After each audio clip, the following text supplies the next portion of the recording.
Yes.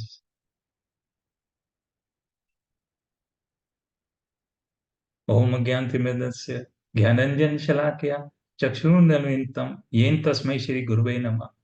जय श्री कृष्ण चैतन्य प्रभु नित्यानंदा श्री अद्वैत गदाधर शिवासादि गौर भक्त वृंदा। हरे कृष्ण कृष्ण कृष्ण हरे हरे, हरे राम राम राम हरे हरे। सप्रथम मेरे दीक्षा गुरु श्री भक्ति वेदांत नारायण महाराज की जय। देयर आफ्टर my शिक्षा गुरु श्री ब्रजनाथ प्रभु की जय। And Galaxy of all the शिक्षा गुरुस, सबको मेरा दंडवत प्रणाम। My Danvat Pranam to everybody. My Danvat Pranam to all the Vaishnavas. And my Danvat Pranam to everybody who's listening to this recording. Hare Krishna, Krishna Krishna, Hare Hare, Hare Ram, Ram Ram, Hare Hare. Today we are going to summarize and revise chapter number 12 of Jaiv Dharm. Jaiv Dharm, as we know, has been authored by Shri Bhakti Vinod Thakur ji. And the chapter number is 12, and the title of the chapter is Nitya Dharma and Sadhana. Sadhana means practice. Practice to achieve some goal, which is prayojan. So sadhana, how to achieve a particular goal, sadhana, it is being discussed in this chapter. So this chapter has two main characters. One is the Vrajnath Bhattacharya, and the other one is the Raghunath Das Babaji Mahashaya. Every chapter that we have seen earlier, this being the 12th one, the earlier 11th chapter, we have seen a different character coming in and giving us shiksha and gyan and teaching us. There has always been a disciple and there has always been a guru. So in this chapter, Vrajnath Bhattacharya is the disciple, and Raghunath Das Babaji Mahashaya is the guru. So let us understand a little bit background about these two main characters. The first one being the Vrajnath Bhattacharya. So let's very interesting background this disciple has. So let's understand that.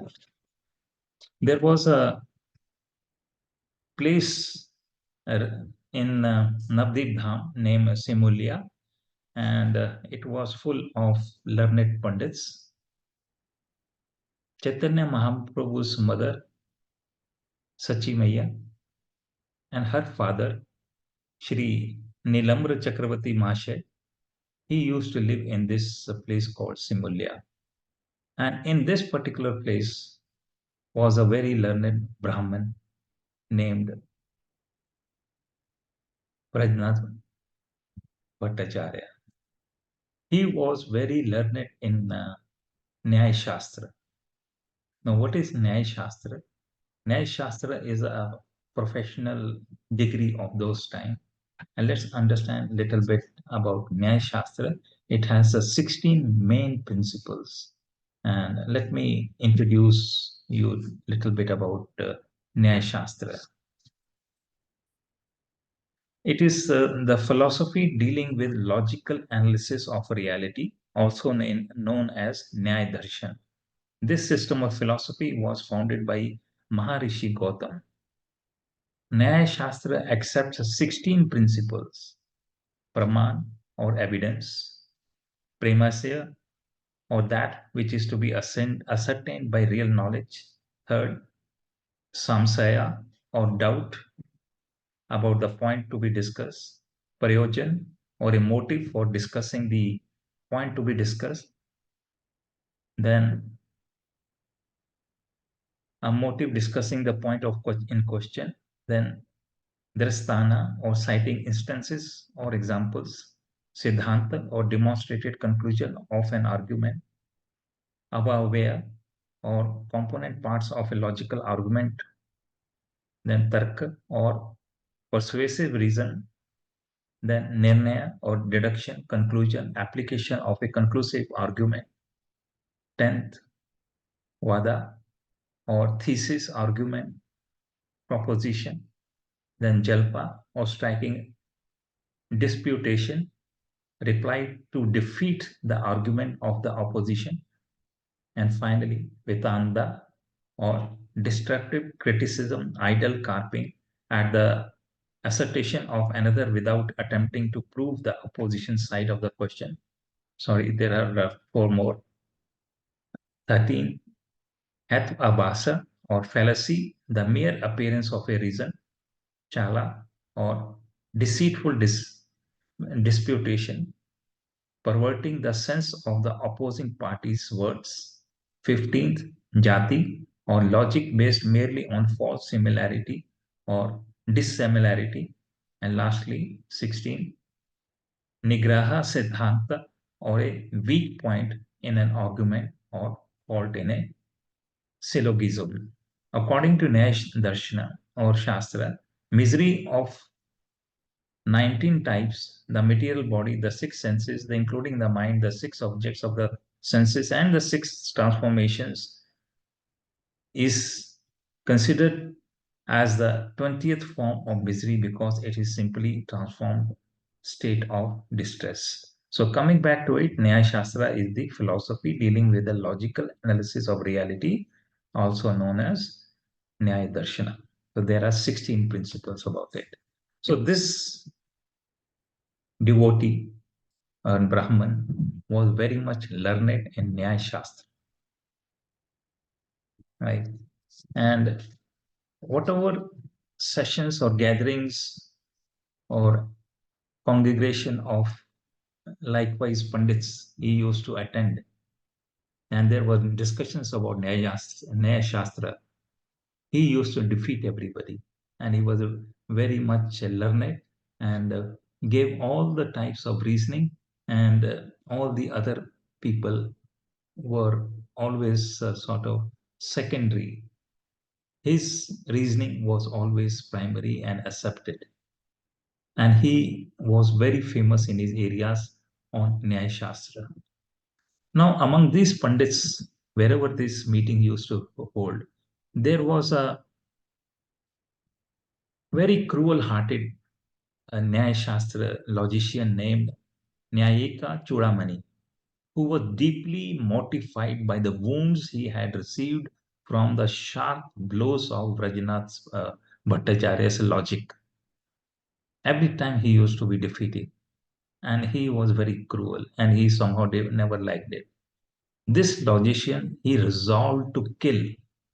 I repeat, this logician resolved to kill Nyaya Shastra, this Panchamani, our disciple, our Brahman friend, or whom we are going to discuss in detail, Vrajnath Prabhu. He decided to kill Vrajnath Prabhu. And for this, he used his Tantra Shastra because he was a Tantric.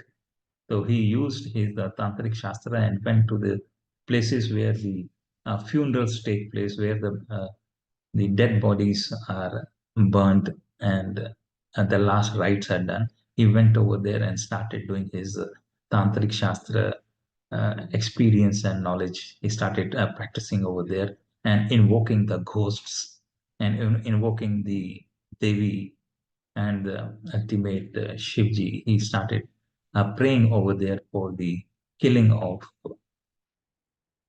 Vrajnath Bhattacharya.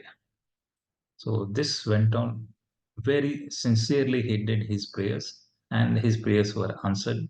And then there was a voice from the divine voice came that you need not worry, your prayers have been answered, and he will not bother you much about this Nyaya Shastra because he would be leaving Nyaya Shastra discussions. So he was very happy. This wicked logician, Nayayika Chudamani, he was very happy to listen to this uh, voice from the divinity that he will not be bothered about the Nyaya Shastra of Rajnath Bhattacharya. So, with passage of time, Rajnath Bhattacharya, he sort of came under the guidance of people who were worshipping Gaur Chandra.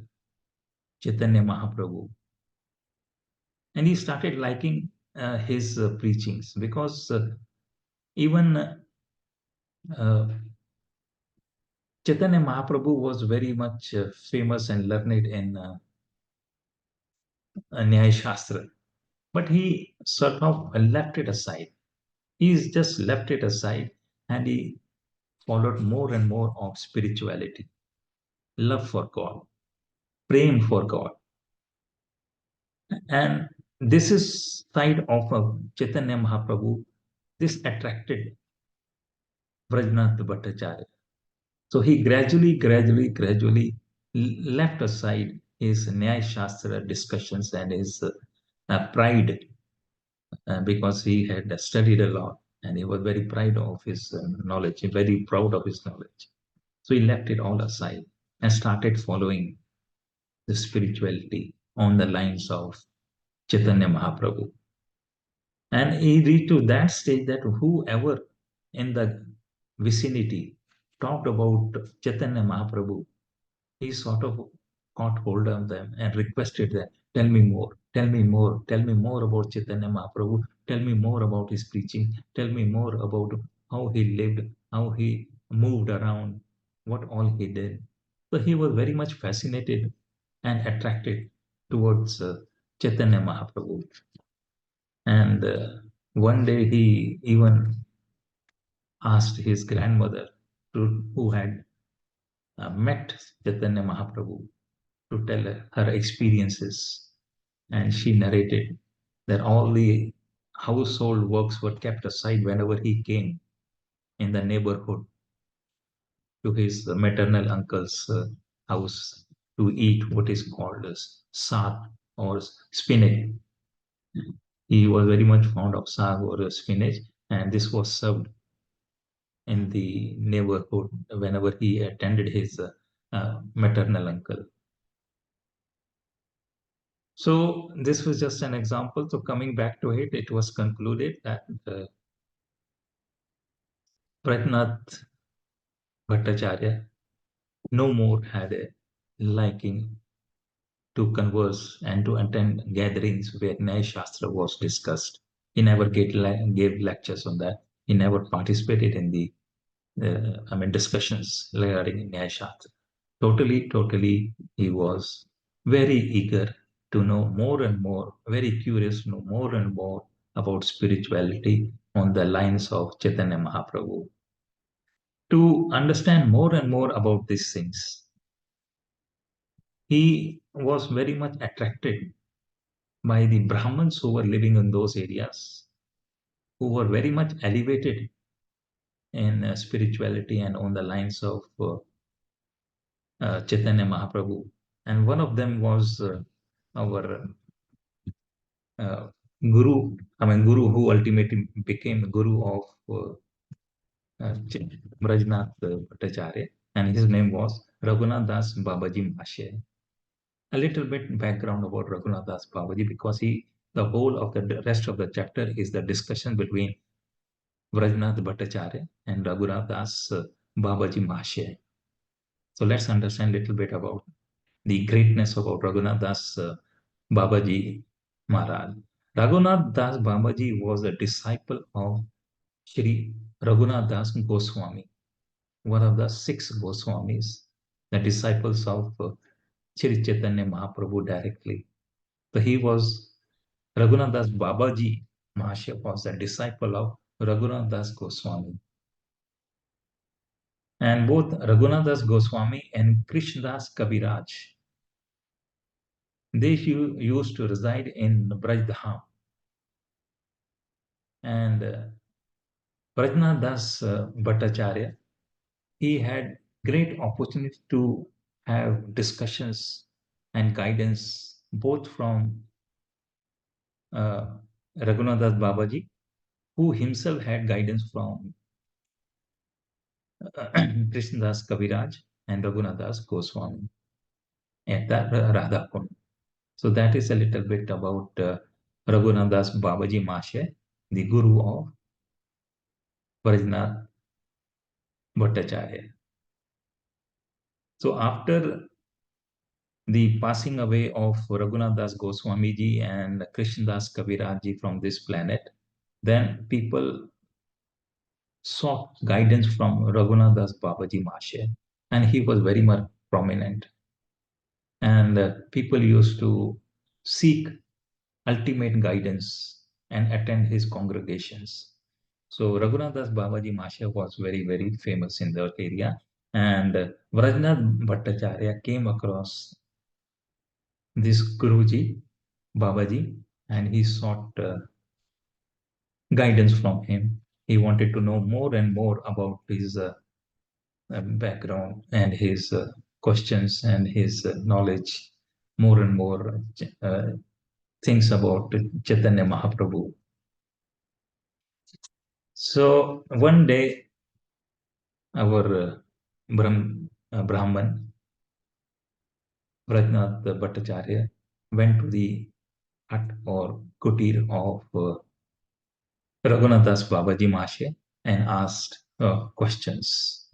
And the first question that he asked from Raghunath Das Babaji Mashe was about the uh, three things as to what is the object, what is the object of this life, what is the sadhya, or what is the prayojan of this life. And the second question was similarly attached to this: how do we reach that sadhya? How do we obtain that goal? How do we get that prayojan? How do we reach the prayojan, which is the purpose of life? So, so this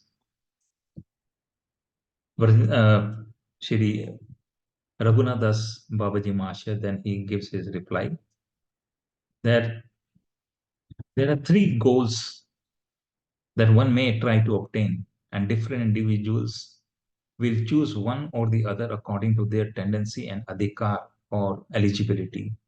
These three goals are bhakti or material enjoyment, and the second one being mukti or liberation from material existence, and the third one being bhakti or devotional service or spirituality. So all these three are the targets of the people according to their eligibility, according to their liking, and according to their past karmas, whatever they want to achieve. To achieve, it could be either bhakti or material enjoyments, or it could be mukti, liberation from existence, or it could be bhakti.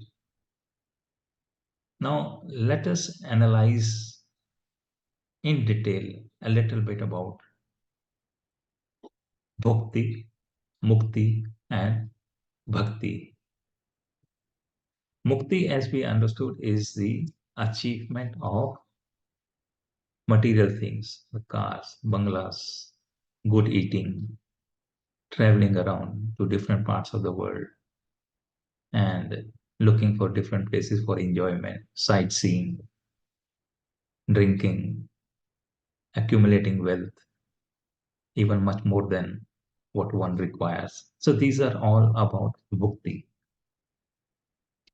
And how to achieve bhakti? What are the things which are prescribed? For this, we have to understand that our shastras are like Kamdhenu Gaye or Kamdhenu Cow, which can fulfill all the desires. Right? And under the guidance of a Gurudev, these shastras can give you guidance and show you the path, how to achieve the material things, how to achieve bhakti. So, for this, a person has to do karma. If he has been born, he wants to enjoy his senses. So, he does karma according to the desires which he has. Right? So, he does things for sense gratifications. So, that is about achieving bhakti. So all the karmas ultimately lead to bhakti. Right? So this is mentioned in the Karma Kand section of the Vedas.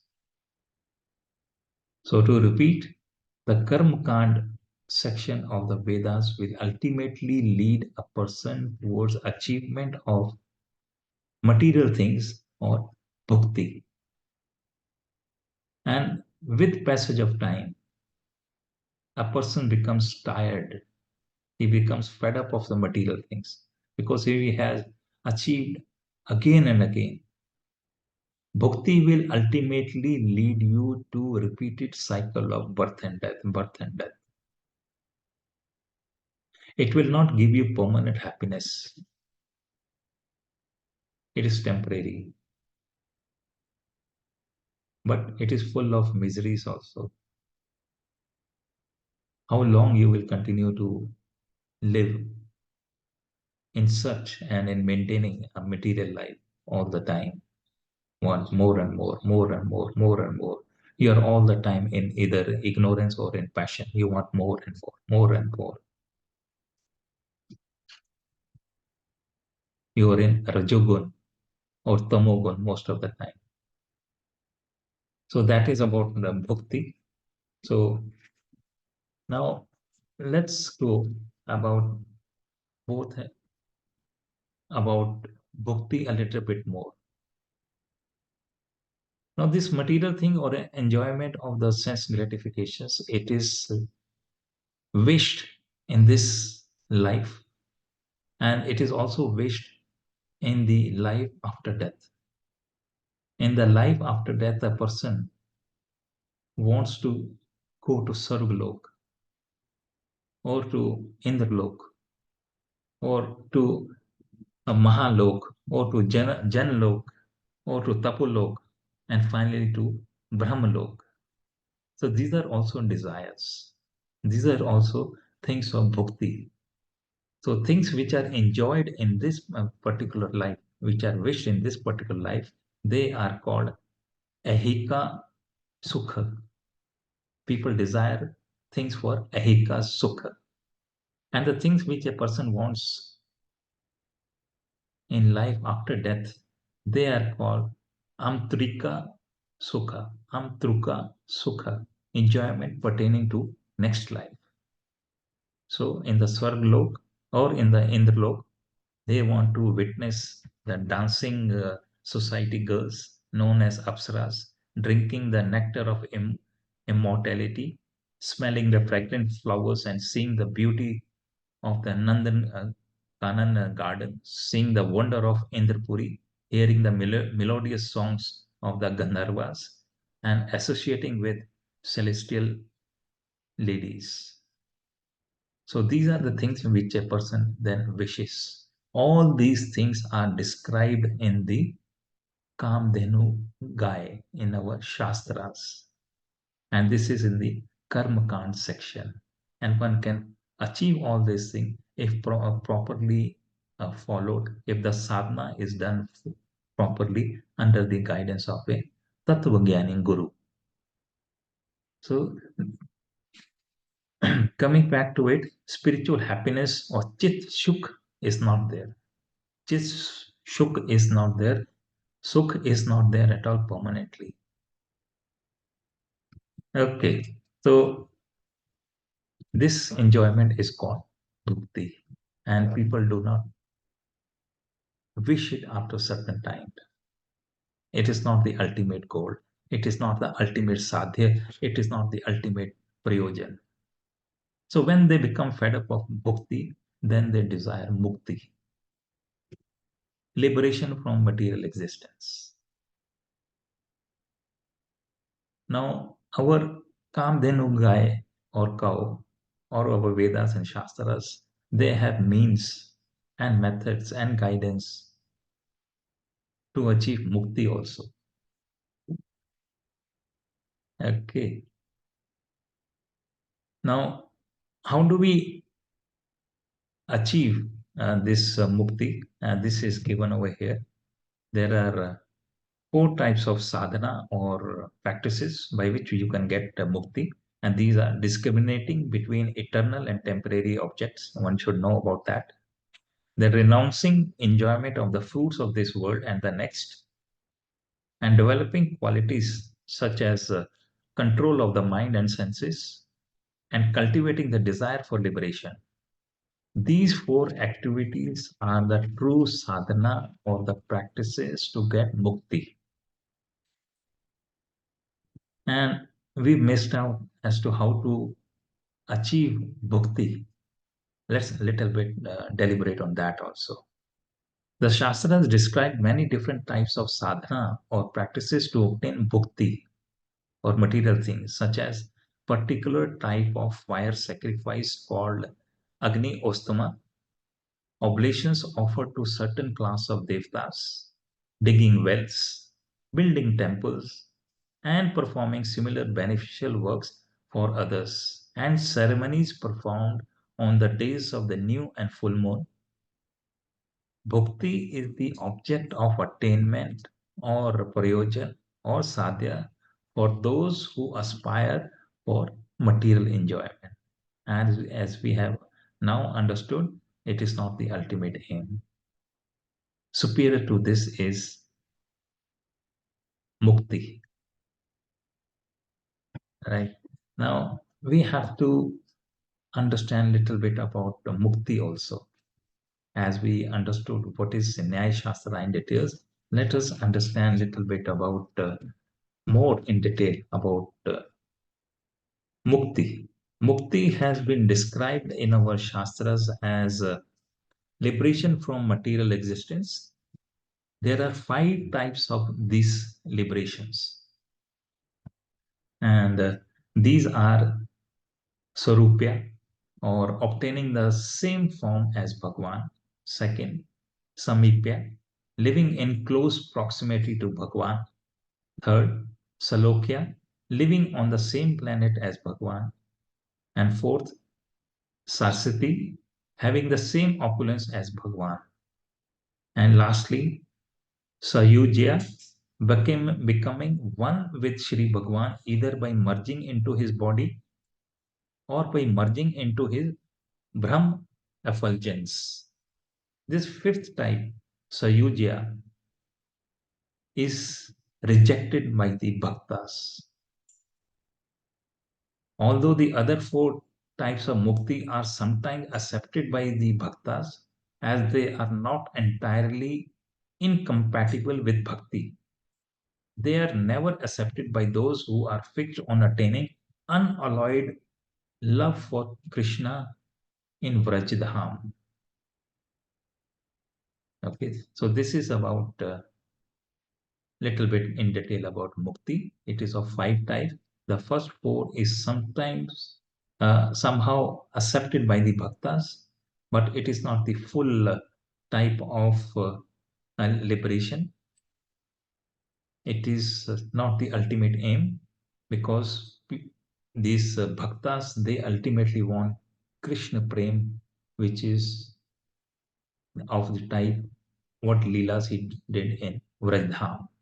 The fifth type of liberation, Savija, becoming part and parcel of Bhagwanji, or becoming part of the Brahma's effulgence, this is absolutely rejected. This type of mukti is rejected by the uh, Brahmanas. So coming back to it, so mukti itself is also not the ultimate aim. So what is the ultimate aim? Bhakti Vinod Thakurji gives the third type of object, which is the ultimate aim. There is nothing higher than that, and that is bhakti. And this Kamdenu guy or cow in the Shastras, it has ways and means described how to do bhakti.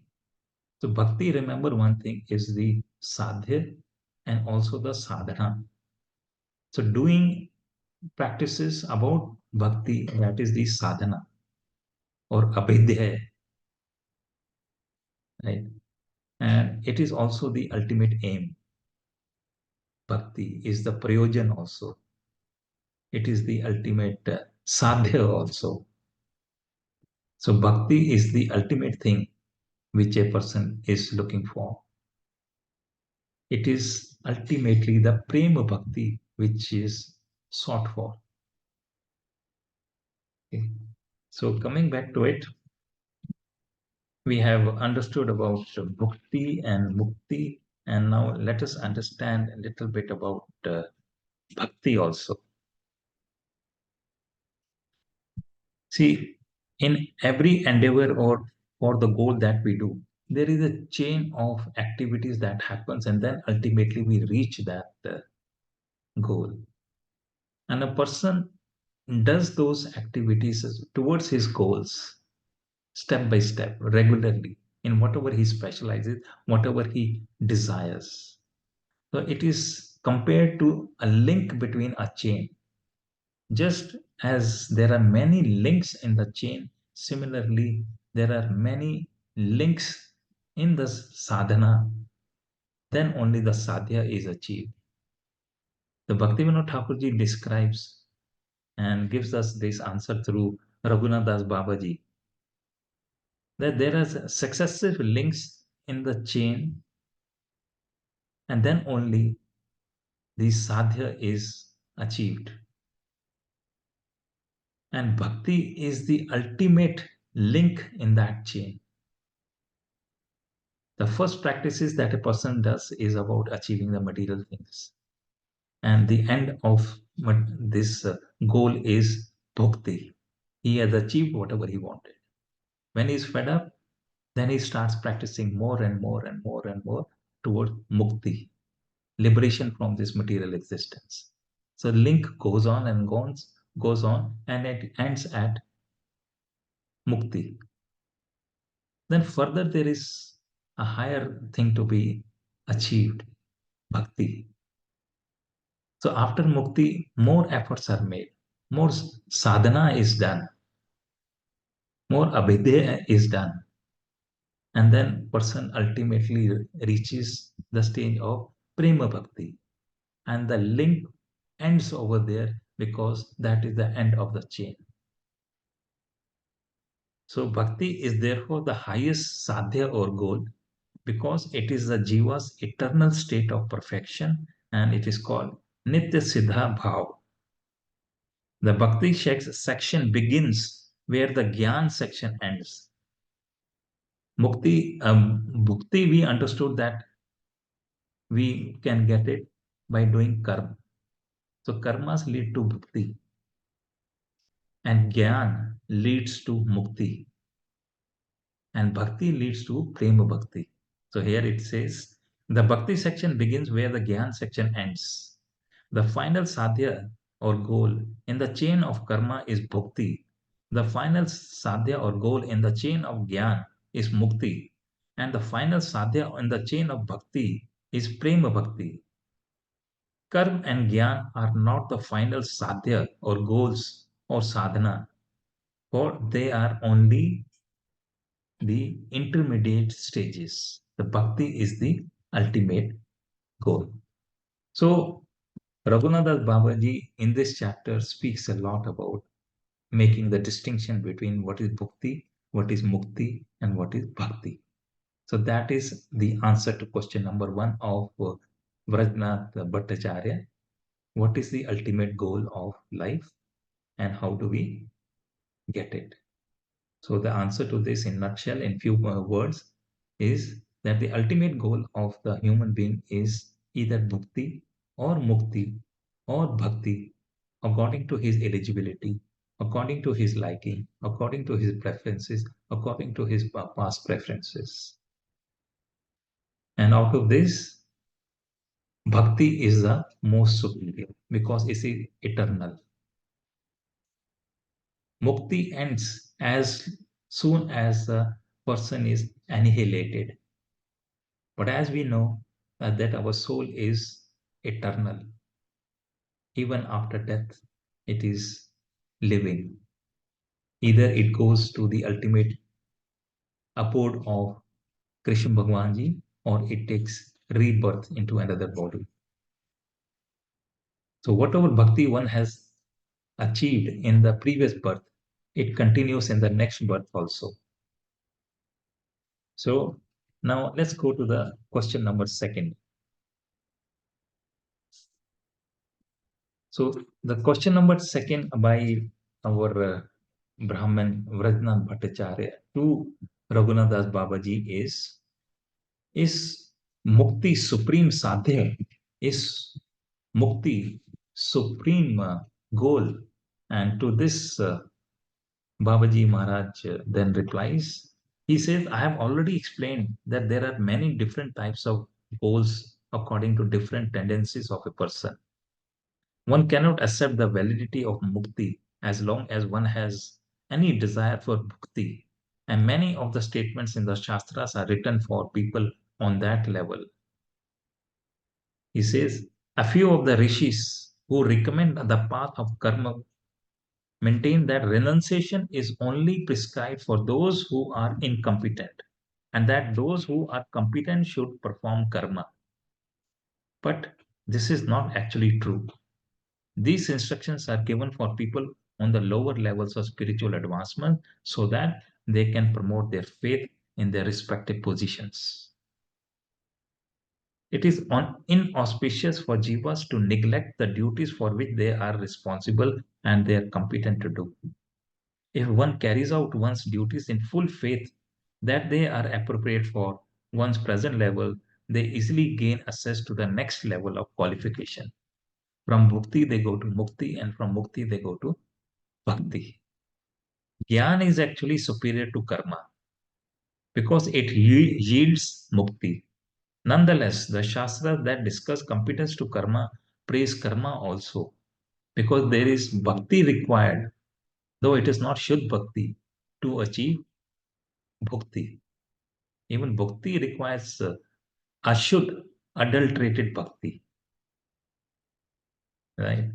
However, Gyan is not the ultimate sadhana or goal, and sadhya of the Gyan, namely Mukti, is not ultimate sadhya, is not the ultimate goal.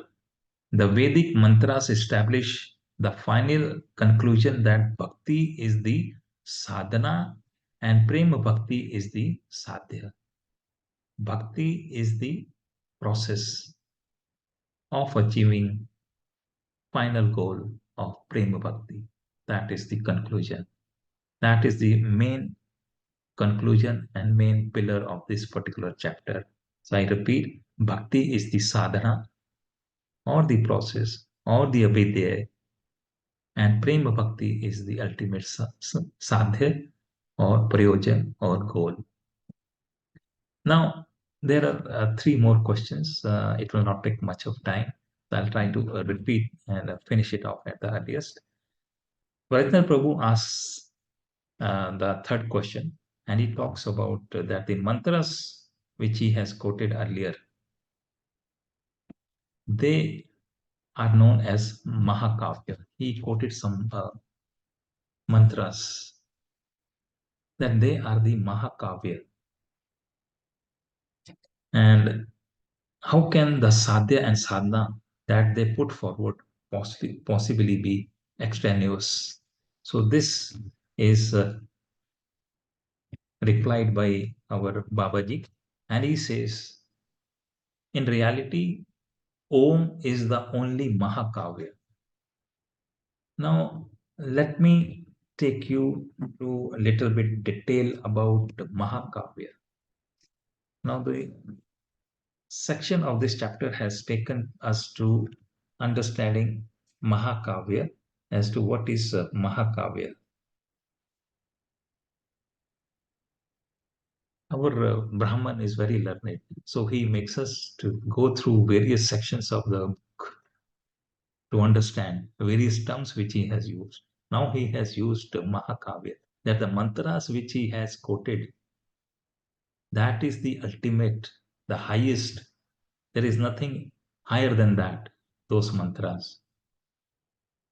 To this, Babaji says that only one word or one mantra is Mahakavya in the whole of Vedas, and that is the word Om. The other Mahakavya or main sentences are propagated not in the Vedas, because every word in the Vedas is Mahakavya. And the mantras which he has quoted, they are not the Mahakavya, but they are the things or Mahakavya or main sentences popularized by Shankaracharya. So let's understand this Mahakavya. What is the meaning of Mahakavya?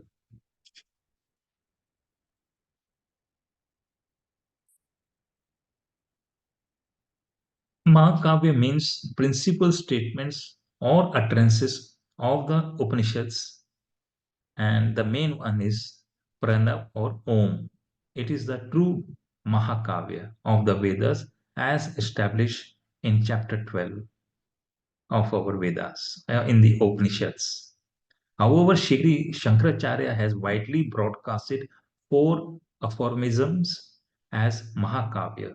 Therefore, the word Mahakavya has come to be associated with these expressions, and they are Aham Brahmasi, I am Brahma, Tattvam Asi Svetako, means, O Svetakoto, you are that. Then Prajnam Brahma, the supreme knowledge is Brahma. And lastly, Sarvam Khalva Idam Brahma, all the universe is Brahma.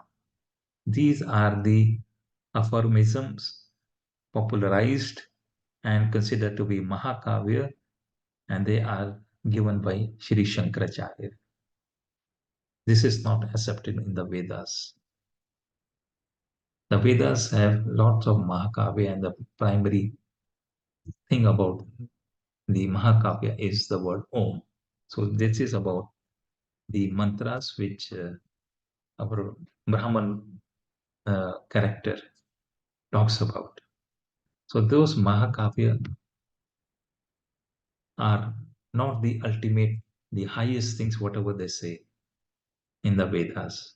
So this Babaji makes it clear in question number 3. And now we come to the question number 4. How can bhakti be the sadhya? How can bhakti be the ultimate goal? So this Babaji replies, it is true that performing the regulated practices or sadhana of bhakti in karma kand gives material enjoyment, and bhakti sadhana performed in Gyan Kand gives mukti. One cannot achieve any result without satisfying Parmeshwar or Bhagwanji, and he is only satisfied by bhakti. He is the reservoir of all potencies, and whatever potency is found within the jivas or within the inert matter is only an infinite display of his potency. Karma and Gyan cannot satisfy Ishwar or Bhagwanji. Karma and Gyan give result only with the help of Bhagavad Bhakti. So he has made it very, very clear about it. That Ishwar is not satisfied with karma and Gyan. He is satisfied with Bhagavad Bhakti. They are incapable of producing a result independently. Therefore, it is seen that there is an arrangement for some performance of semblance of bhakti in karma and gyan. However, this is not Shuddha Bhakti. The bhakti that is done in karma, in achieving bhukti, and the bhakti that is done in gyan to achieve mukti, these are not Shuddha Bhakti. Right? These are adulterated bhakti, and what is called bhakti abhas. Now, there is Shuddha Bhakti and there is Bhakti Abhas, or which is adulterated Bhakti. So we should aim for Shuddha Bhakti, because the Bhakti that is done in Karma and in Gyan, this is to gain something, to want something, to wish something, to achieve all the material things of bhakti, or to achieve mukti. But whenever bhakti is done, you achieve and desire nothing. You only want to achieve prema bhakti. You desire to be serving Bhagwanji, to be around him, not to expect any material things or to achieve anything. I do not want anything. I just want to be with you and to be in association with you. So that is bhakti. So it is said in Bhagavad Gita also. He says, Krishna Bhagavan, I consider that one who worships me with faith is the best of all yogis. The bhakti to which Sri Krishna is referring in this statement is Shuddh Bhakti. And this is the our ultimate sadhana or practice or abhedya. When it is perfected, it is prema. Karma and Gyan are the means to obtain bhukti and mukti respectively. They are not the means by which the jiva can obtain the nitya siddha bhav or eternal constitutional position of divine love. So, with this, Brajnath Bhattacharya, he is somehow satisfied now that whatever Raghunath Das Babaji has said, it is one of the supreme knowledge anybody can get in Navadvip Dham. So he became very much influenced and he loved the answers which he got and whatever learnings he did. He became inspired by Babaji and he wanted to become his disciple.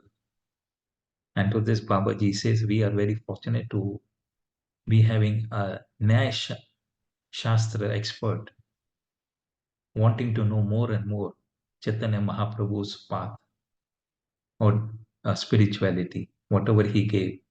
And the final question, the fifth one, which Vrajnath Bhattacharya asks Babaji Mahasaya, is he says, did Shri Sachidanand Gaurangan Chaitanya Mahaprabhu write any book in which all his instructions can be found? If he did, I'm very anxious to read it. To this, Babaji replies, no, he did not write any book. But he gave 8 aphorisms to his disciples.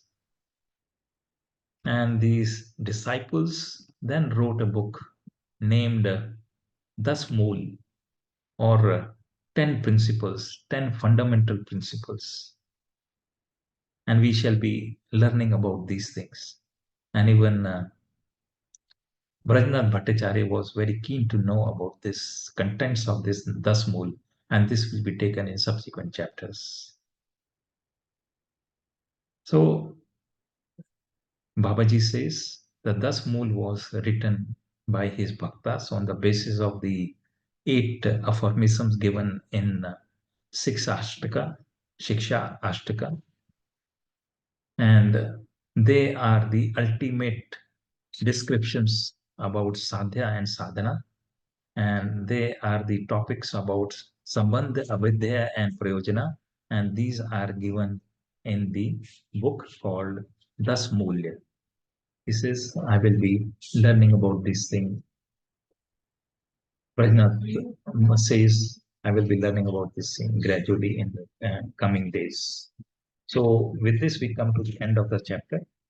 And we also come to the end of the 12 chapters, which is in this book termed as the first division of the book.